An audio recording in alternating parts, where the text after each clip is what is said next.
नमस्कार दोस्तों, आप देख रहे हैं बोले भारत यूपी की सुर्खियों के साथ। मैं अनुराग, हमारे साथ बातचीत के लिए मनीष जी। नमस्कार।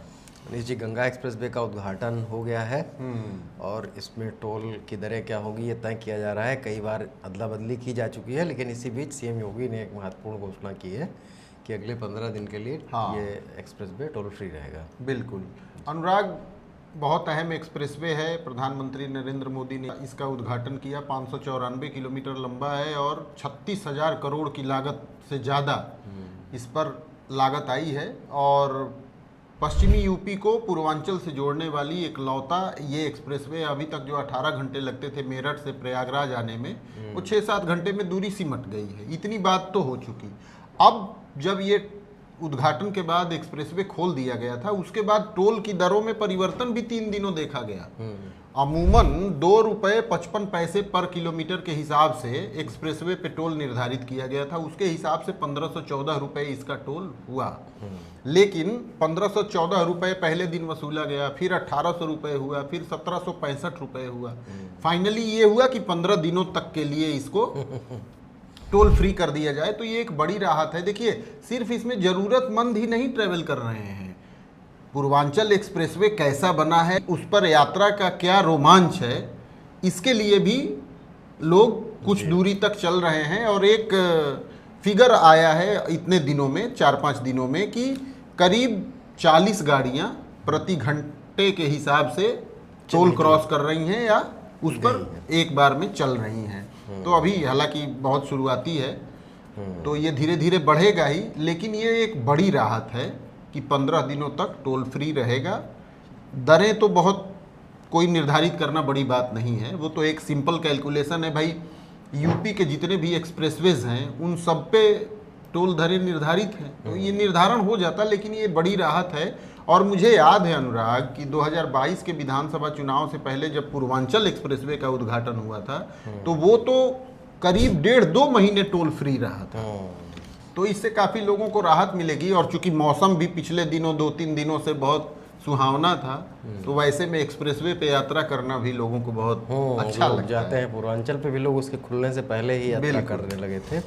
ओपी राजभर पर आ जाते हैं। ओपी राजभर कल विधानसभा में बड़ा नाराजगी जता रहे थे और उनका बहुत तीखी बहस भी हुई थी अतुल प्रधान से। अतुल प्रधान ने उनको धोखेबाज कह दिया था, तो उन्होंने कहा था कि जो है पीटेंगे तो ढोल की तरह फट जाओगे, ऐसे ऐसे कुछ हुआ था।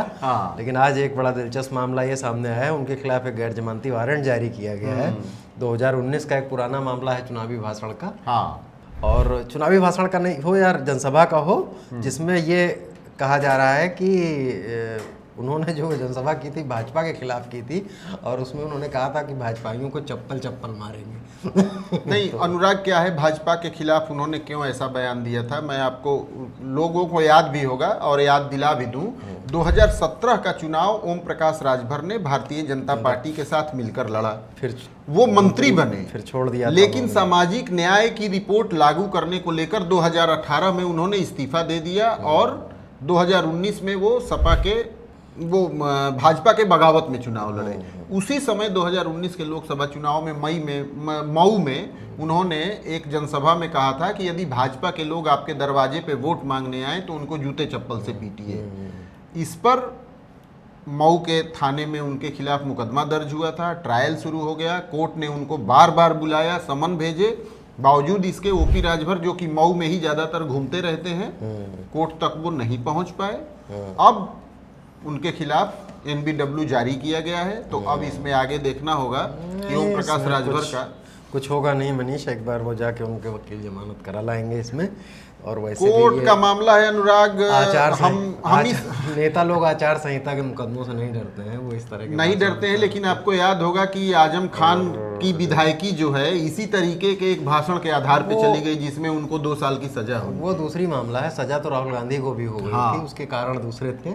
उस तरह के कारण ओम प्रकाश राजभर के साथ नहीं है। राहुल गांधी जो नेता विपक्ष है, उनकी 2 साल की सजा। अब यही राजनीति की चाल है कि 2019 में वो भाजपा के लिए ऐसा बोल रहे थे, लेकिन 2022 के बाद से वो भाजपा के साथ। एग्जिट पोल बंगाल के सबसे ज़्यादा चर्चा में है। और कुछ एजेंसियों ने तो एग्जिट पोल दिए नहीं हैं। जो एक्सेस माई इंडिया काफ़ी चर्चित पोल एजेंसी है, उसने कहा कि बंगाल में हम इतने आंकड़े ही नहीं जुटा पाए कि हम एग्जिट पोल दें। सीओटर ने भी अपना आंकड़ा नहीं दिया है। और इसको लेकर लेकिन पक्ष विपक्ष अपना तरह तरह से राय दे रहा है। बंगाल में खैर ये भी रहा है कि कई बार वहाँ एग्जिट पोल गलत साबित हुए हैं, पिछले चुनाव में ही, पिछले लोकसभा चुनाव में भी। तो एग्जिट पोल देखिए कई बार गलत साबित हुए हैं। बिहार के चुनाव में भी 2015 में एग्जिट पोल बुरी तरीके से फेल हुए थे, जब लालू यादव और नीतीश कुमार साथ मिलकर लड़े थे और महागठबंधन उसको नाम दिया गया था। तो एग्जिट पोल की विश्वसनीयता तो संदिग्ध थोड़ी रही ही है, लेकिन अभी फिलहाल जो सामने है उसके मुताबिक तो सिर्फ एक ही एग्जिट पोल है जो ममता बनर्जी की सरकार बनवा रहा है, पीपुल पल्स। बिल्कुल। और बाकी तो कोई एग्जिट पोल ऐसा नहीं है जिसमें भारतीय जनता पार्टी की सरकार न बन रही हो। और बीती रात तो बहुत बवाल भी हुआ कलकत्ता में, जहां पर ईवीएम मशीन से छेड़छाड़ के आरोप में तृणमूल कांग्रेस और भाजपा के कार्यकर्ता आमने सामने रहे। ममता बनर्जी वो काउंटिंग स्टेशन पे बैठी भी रही, अपने भवानीपुर में वो 4 घंटे बैठी रही। बिल्कुल। लेकिन बड़ी बात यह है कि यूपी में भी इसको लेकर बहुत सरगर्मी है, क्योंकि यदि बंगाल के नतीजे जैसा कि एग्जिट पोल दिखा रहे हैं अनुराग, यदि उस तरीके से आते हैं तो भाजपा के नेताओं की बाँचें और खिलेंगी। और चूंकि 2027 के इलेक्शन में उन्हें जाना है तो वो इस हौसले के साथ थोड़ा मनोबल बढ़ते हैं। बिल्कुल। अब मौसम की भी चर्चा ज़रूरी है।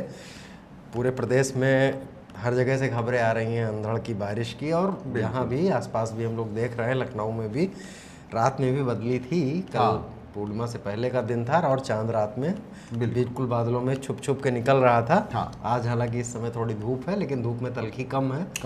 तापमान घटा हुआ है। और लेकिन कई जगह बारिश से कुछ नुकसान भी हुए हैं, कई लोगों की जाने भी गई। 18 से 20 लोगों की बताते हैं पूरे प्रदेश। बिल्कुल। देखिए 4 तारीख तक मौसम ऐसे ही बना रहेगा, कोई बारिश का प्रेडिक्शन मौसम विभाग का नहीं है। धूप खिलेगी लेकिन टेम्परेचर वैसा नहीं रहेगा, यानी लू खत्म हो चुकी है प्रदेश से। 4 तारीख को दोपहर के बाद या शाम तक 4, 5, 6 इन 3 दिनों में फिर से बारिश लौटेगी, हल्की फुल्की या कहीं तेज।